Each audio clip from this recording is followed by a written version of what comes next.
Test 4. This is the IELTS listening test. You will hear a number of different recordings and you will have to answer questions on what you hear. There will be time for you to read the instructions and questions and you will have a chance to check your work. All the recordings will be played once only. The test is in 4 parts. At the end of the test, you will be given 10 minutes to transfer your answers to an answer sheet. Now turn to Part 1.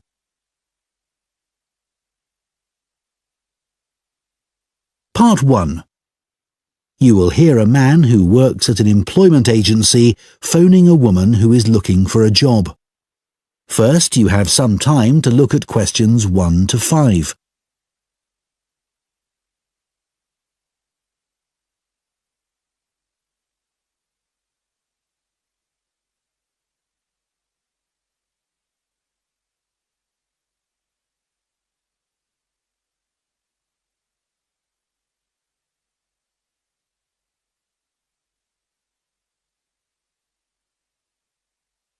Now listen carefully and answer questions 1 to 5.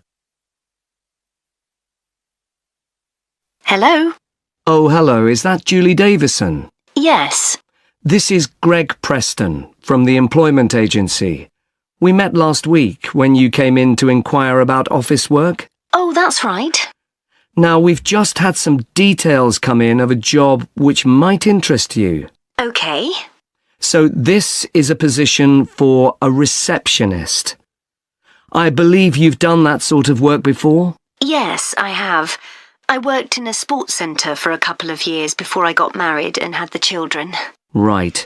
Well, this job's in Fordham, so not too far away for you, and it's at the medical centre there. OK. So where exactly is that? It's quite near the station on Chastens Road. Sorry? Chastens Road. That's Chastons. OK,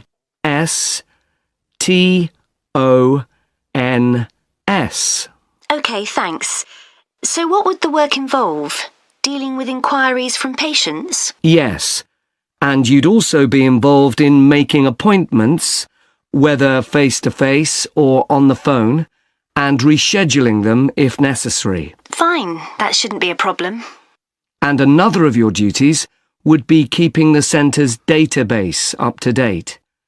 Then you might have other general administrative duties as well, but those would be the main ones. OK.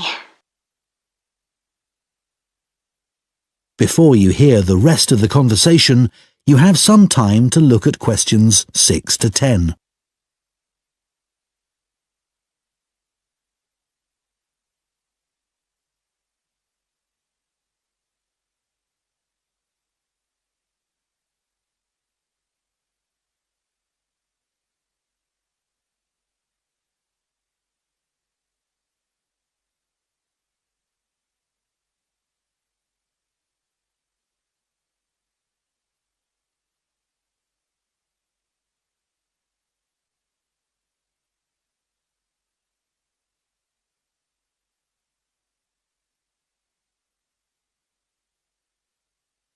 Now listen and answer questions 6 to 10.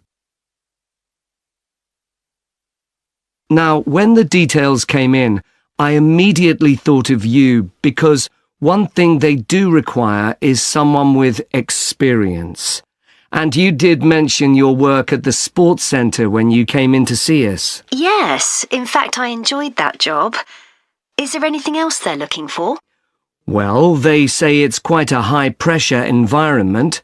They're always very busy, and patients are often under stress.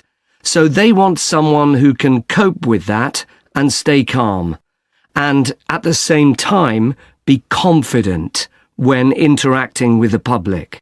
Well, after dealing with 3 children all under 5, I reckon I can cope with that. I'm sure you can.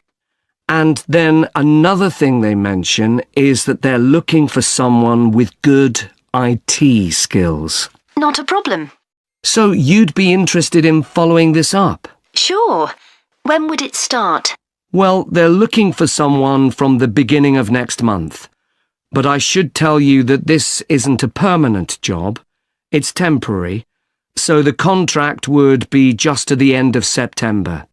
But they do say that there could be further opportunities after that. OK. And what would the hours be? Well, they want someone who can start at 7:45 in the morning. Could you manage that? Yes, my husband would have to get the kids up and off to my mother's. She's going to be looking after them while I'm at work. What time would I finish? 1:15. That should work out all right. I can pick the kids up on my way home, and then I'll have the afternoon with them. Oh, one thing. Is there parking available for staff at the centre? Yes, there is. And it's also on a bus route. Right. Well, I expect I'll have the car, but it's good to know that. OK, so where do I go from here? Well, if you are happy for me to do so, I'll forward your CV and references, and then the best thing would probably be for you to phone them so they can arrange for an interview. Great. Well, thank you very much. You're welcome. Bye now. Bye. That is the end of Part 1. You now have 1 minute to check your answers to Part 1.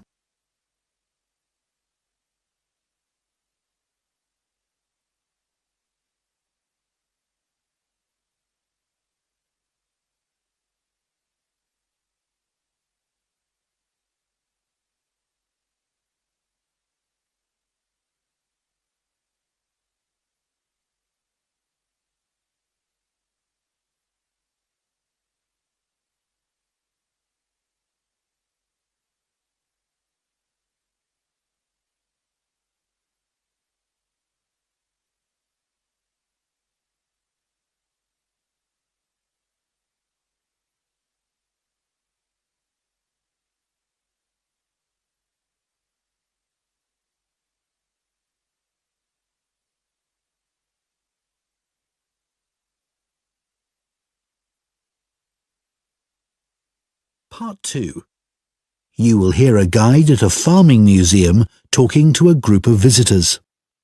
First, you have some time to look at questions 11 to 14.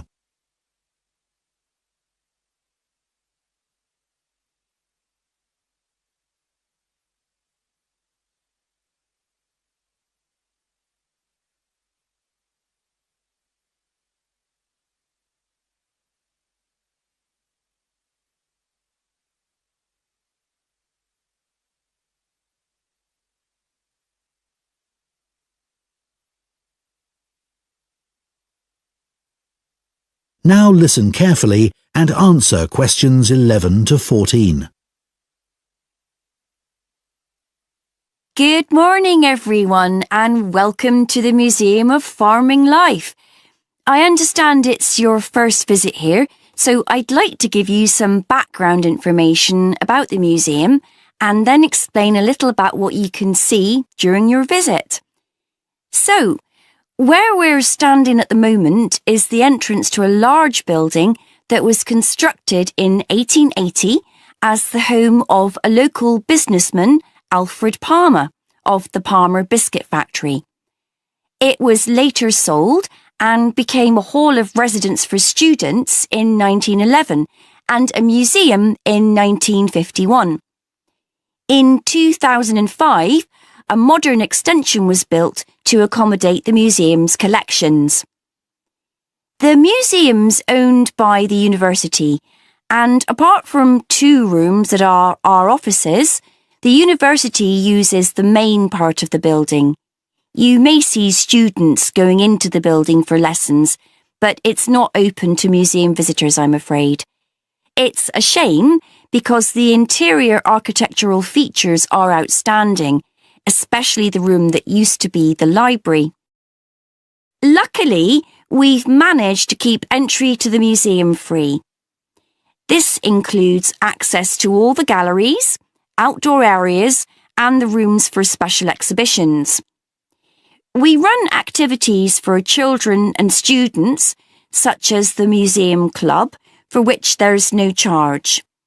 We do have a donation box just over there so feel free to give whatever amount you consider appropriate. We do have a cloakroom if you'd like to leave your coats and bags somewhere. Unlike other museums, photography is allowed here, so you might like to keep your cameras with you. You might be more comfortable not carrying around heavy rucksacks, though keep your coats and jackets on as it's quite cold in the museum garden today. Before you hear the rest of the talk, you have some time to look at questions 15 to 20.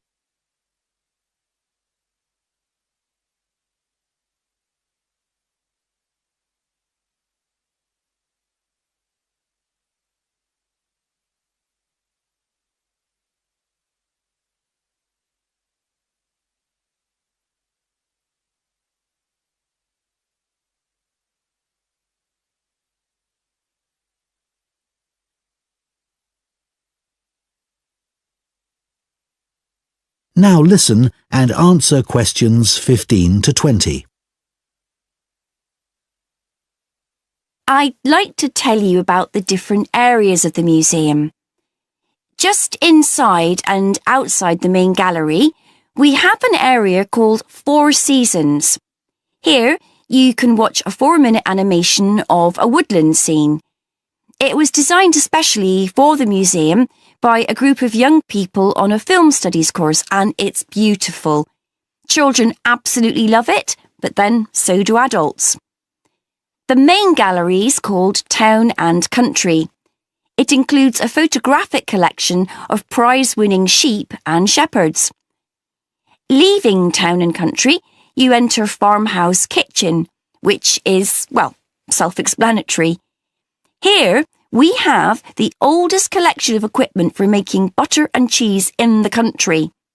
And this morning, a specialist cheesemaker will be giving demonstrations of how it's produced. You may even get to try some. After that, you can go in 2 directions. To the right is a staircase that takes you up to a landing from where you can look down on the galleries. To the left is a room called A Year on the Farm. There is lots of seating here, as sometimes we use the room for school visits, so it's a good place to stop for a rest.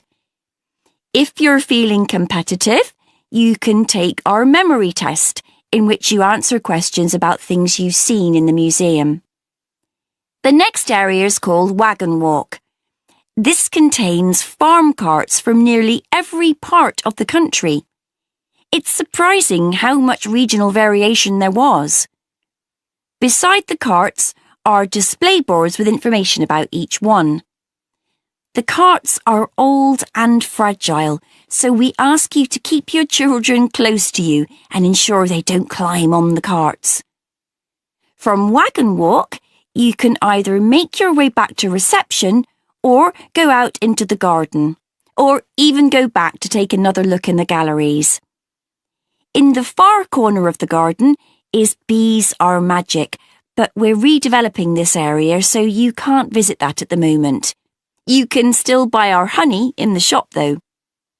Finally, there's the pond, which contains all kinds of interesting wildlife. There are baby ducks that are only a few days old, as well as tiny frogs. The pond isn't deep, and there is a fence around it, so it's perfectly safe for children. That is the end of Part 2. You now have 30 seconds to check your answers to Part 2.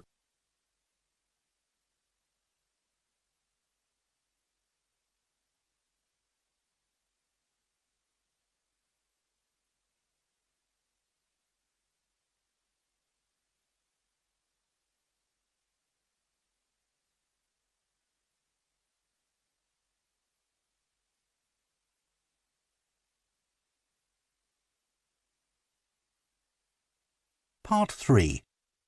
Following instructions from their tutor, you will hear 2 trainee teachers discussing the use of origami, a paper folding activity, in the classroom. First, you have some time to look at questions 21 to 27.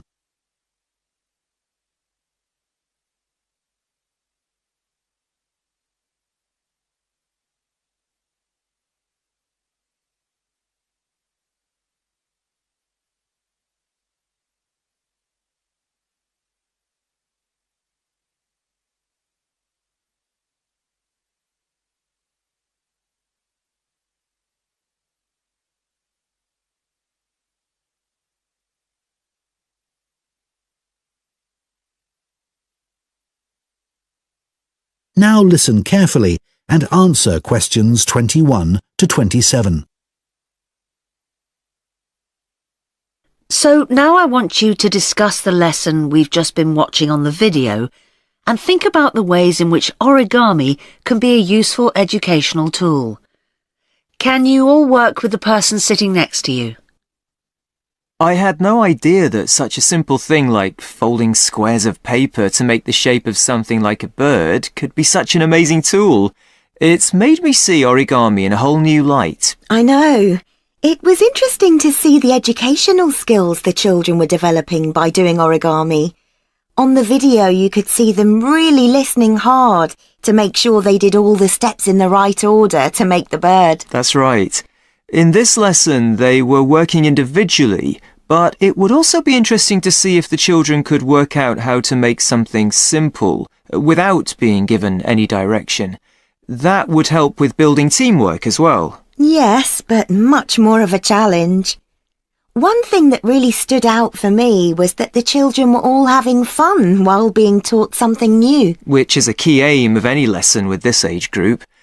And although these kids had no problems with folding the paper, with younger children you could do origami to help practice fine motor skills. Absolutely. Shall we talk about the individual children we saw on the video? I wrote all their names down and took some notes. Yes, I did too. Okay, good. Let's start with Sid. He was interesting because before they started doing the origami, he was being quite disruptive. Yes, he really benefited from having to use his hands. It helped him to settle down and start concentrating. Yes, I noticed that too. What about Jack? I noticed he seemed to want to work things out for himself. You could see him trying out different things rather than asking the teacher for help. What did you make of Naomi? She seemed to be losing interest at one point, but then she decided she wanted her mouse to be the best, and that motivated her to try harder. She didn't seem satisfied with hers in the end, though. No. Anya was such a star. She listened so carefully and then produced the perfect bird with very little effort. I think the teacher could have increased the level of difficulty for her. Maybe.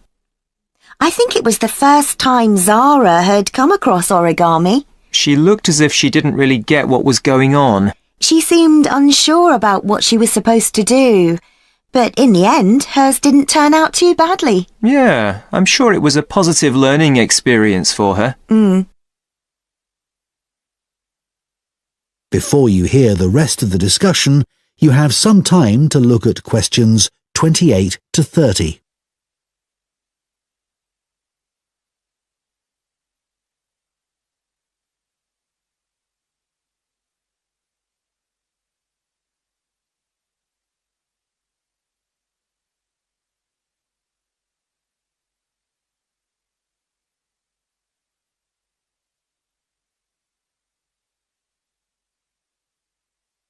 Now listen and answer questions 28 to 30.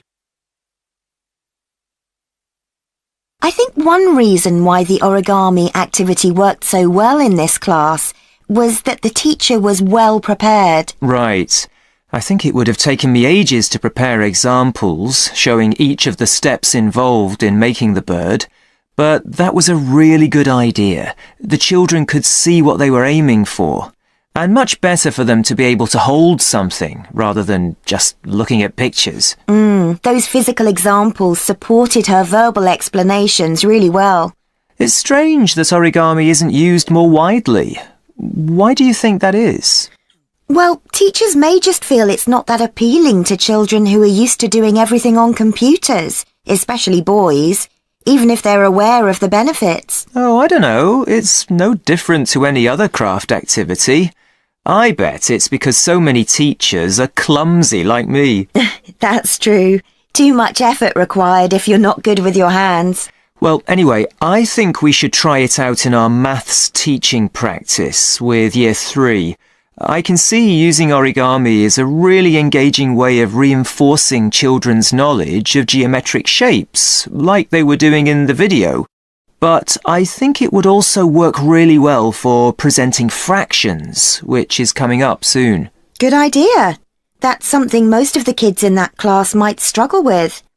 Origami would also be good practice for using symmetry, but I think they did that last term. OK, well, let's try and get some ideas together and plan the lesson next week.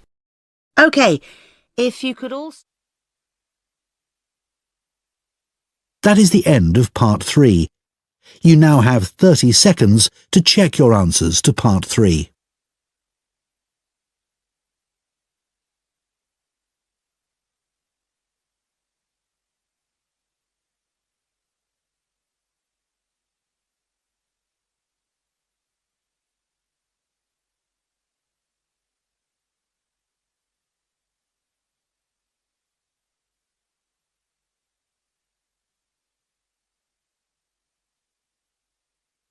Part 4. You will hear a literature student giving a talk about Victor Hugo, a famous 19th century French writer. First, you have some time to look at questions 31 to 40.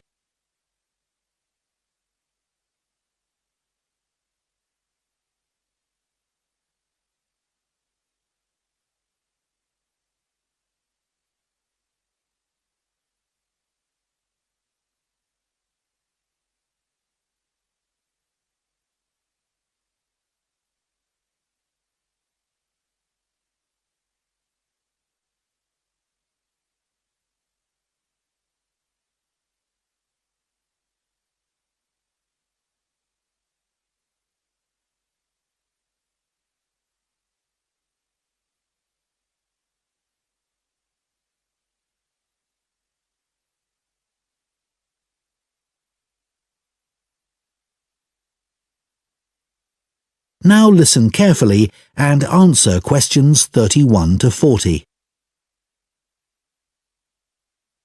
The person I've chosen to talk about is the French writer Victor Hugo. Many people have heard of him because his novel, Les Miserables, which he wrote in 1862, is famous around the world. It became a stage musical in the 1980s, and a film version was also released in 2012. So some of us, I'm sure, have a pretty general idea of the plot, but we know much less about the author. Today, I'm going to provide a little more insight into this talented man, and I'm going to talk particularly about the home he had on the island of Guernsey in the British Channel Islands. But first, his early career. As I've said, he was a writer. He was at the height of his career in Paris, and he was very highly regarded by his colleagues.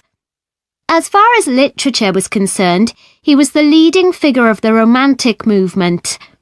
However, as well as being a literary genius, he also gave many speeches about issues like the level of poverty in his society. He felt very strongly about this, and about other areas where change was needed, like education. This kind of outspoken criticism was not well liked by the rulers of France, and eventually the Emperor, Napoleon III, told Victor Hugo to leave Paris and not return. In other words, he sent him into exile. So Victor Hugo was forced to reside in other parts of Europe. Guernsey was actually his third place of exile, and he landed there in 1855. He produced a lot while on Guernsey, including Les Miserables, and to do this, he had to spend a great deal of time in the home that he had there. This was a property that he bought using the money he'd made in France from the publication of a collection of his poetry. It was the only property he ever owned, and he was very proud of it.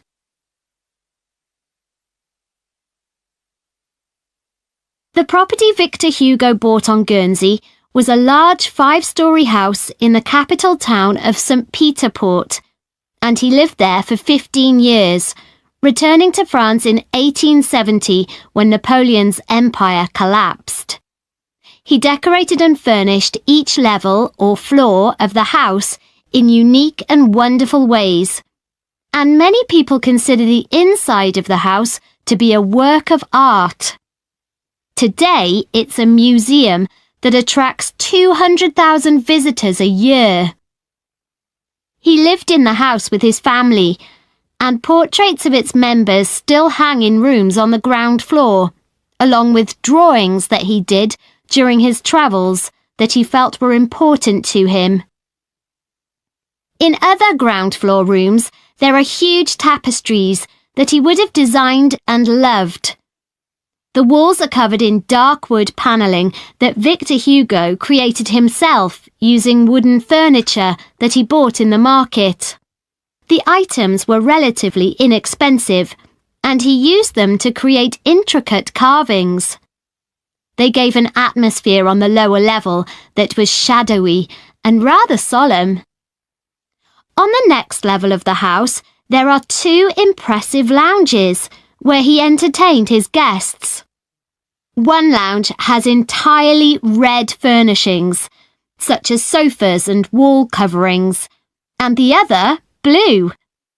There's a strong Chinese influence in these areas in things like the wallpaper pattern and the lamps, which he would have made himself by copying original versions.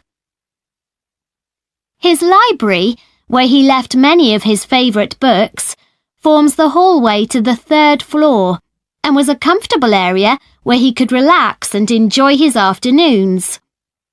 And then, at the very top of the house, there's a room called the Lookout. Called that because it looks out over the harbour. In contrast to the rather dark lower levels, it's full of light and was like a glass office where he would write until lunchtime, often at his desk. So, Victor Hugo was a man of many talents, but he was also true to his values. While living in his house on Guernsey, he entertained many other famous writers, but he also invited a large group of local children from the deprived areas of the island to dinner once a week. What's more, he served them their food, which was an extraordinary gesture for the time period. In 1927, the house was owned by his relatives, and they decided to donate it to the city of Paris. It has since been restored using photographs from the period, and, as I mentioned earlier, is now a museum that is open to the public. That is the end of Part 4. You now have 1 minute to check your answers to Part 4.